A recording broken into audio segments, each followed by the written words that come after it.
എനിക്ക് ഏറ്റവും പേടിയുള്ള ഒരു കാര്യമാണ് ഒറ്റയ്ക്ക് അറിയാത്ത സ്ഥലത്തേക്ക് യാത്ര ചെയ്യണത്. ഞാൻ ഇങ്ങോട്ട് വരുമ്പോൾ എയർപോർട്ടിൽ പിള്ളേർക്ക് ചിത്രരചന മത്സരം വെച്ചിരുന്നു കേട്ടോ. ഞാനും ഒലപ്പിരുന്ന് വരച്ചു. കനത്ത പോരാട്ടം. ഇവരൊക്കെ ആയിരുന്നു എന്റെ എതിരാളികൾ. എന്തായാലും എനിക്ക് ഫസ്റ്റ് അടിച്ച് ഒന്നാം സമ്മാനമായിട്ട് ഒരു മുട്ടായും കിട്ടി. ദുബായിൽ അതേപോലെ എല്ലാവരും പണിക്കോയ ഞാൻ റൂമിൽ ഒറ്റക്കാട്ടോ. എന്റെ സ്കൂൾ മേറ്റ് ഉണ്ടായാലും ഫുർജാനില്. പക്ഷെ എനിക്ക് ഒറ്റക്ക് പോകുമ്പോൾ പേടിയാ. കരാമേന്ന് ഫുർജാനിലേക്ക് 35 കിലോമീറ്റർ ഉണ്ട് കേട്ടോ. തൊട്ടടുത്ത് മെട്രോ ഉണ്ട്. ആ ധൈര്യത്തിൽ ഞാൻ അങ്ങനെ ഇറങ്ങി ആൻഡ് ബൈ വാക്ക് മെട്രോ സ്റ്റേഷനിലെത്തി. ഇതാണ് ADCB മെട്രോ സ്റ്റേഷൻ. പക്ഷെ അതിന്റെ ഉള്ളിൽ കയറിയിട്ട് എന്താ ചെയ്യേണ്ടത്, എങ്ങോട്ടാ പോകേണ്ടത് ഒന്നും എനിക്കറിയില്ല. ഒരു തേങ്ങ അറിയില്ലെങ്കിലും ആറ്റിറ്റ്യൂഡിന് ഒരു കുറവില്ല കേട്ടോ. അങ്ങനെ കാർഡ് സ്വൈപ്പ് ചെയ്ത് ഉള്ളിൽ കയറിയപ്പോൾ എനിക്ക് തല കിറങ്ങി. ആകെ കൺഫ്യൂഷനായി. എക്സ്പോ 2020 മെട്രോക്കാണ് എനിക്ക് കയറേണ്ടത്. അതിന്റെ 3rd ക്ലാസ് സ്റ്റോപ്പാണ് ഫുർജാൻ. ഇവിടുന്ന് കുറേ ഉണ്ട് കേട്ടോ.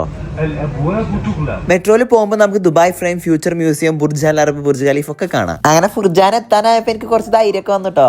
അൽഹംദുലില്ലാഹ് അങ്ങനെ ഫുർജാൻ എത്തി. പിന്നെ എനിക്കുള്ളൊരു പേടി എന്താ വെച്ചാൽ ഓൻ ഇവിടെ ഉണ്ടാവില്ല എന്നുള്ള ടെൻഷനായി. ഇതാണ് യാസീൻ. LKG മുതൽ 4ാം ക്ലാസ് വരെ ഞങ്ങൾ ഒരുമിച്ചായിരുന്നു.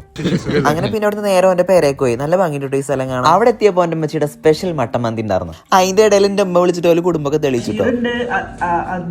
ഇവന്റെ ബാൽക്കണി എന്നുള്ള വ്യൂ വേറെ ലെവലാണ്. പിന്നെ ഓൻ എനിക്ക് സ്കൈ ഡൈവിങ്ങിന് പോയ വീഡിയോ ഒക്കെ കാണിച്ചു. പിന്നെ ആ ചൂടൊന്ന് മാറ്റാൻ നമ്മള് നേരെ പൂള് പോയി. നല്ല ക്ലോറിൻ ഉള്ളതുകൊണ്ട് ഓൻ എനിക്ക് തൊപ്പിയൊക്കെ തന്നിട്ടോ. നല്ല സുഖം ഉണ്ടായിരുന്നു ആ ചൂടത്ത് അങ്ങനെ പൂളി കളിക്കാം. നമ്മളെ കുളിയൊക്കെ കഴിഞ്ഞ് വന്നപ്പോൾ ഓന്റെ അമ്മ എന്തൊക്കെയാണ് ഉണ്ടാക്കിയിരിക്കണം. പിന്നെ ഓൻ എനിക്കൊരു മോതിരം ഗിഫ്റ്റ് ചെയ്തു. ഈ മോതിരത്തിന് ഒരു പ്രത്യേകത ഉണ്ട്. ഇത് ഫോണിന്റെ ബാക്കിൽ മുട്ടിച്ച് കഴിഞ്ഞാൽ എന്റെ Instagram അക്കൗണ്ട് ഓപ്പൺ ആവും. ഇതൊക്കെ ഓന്റെ അമ്മ എനിക്ക് പോകുമ്പോൾ കൊണ്ടുപോകാൻ തന്നുട്ടോ.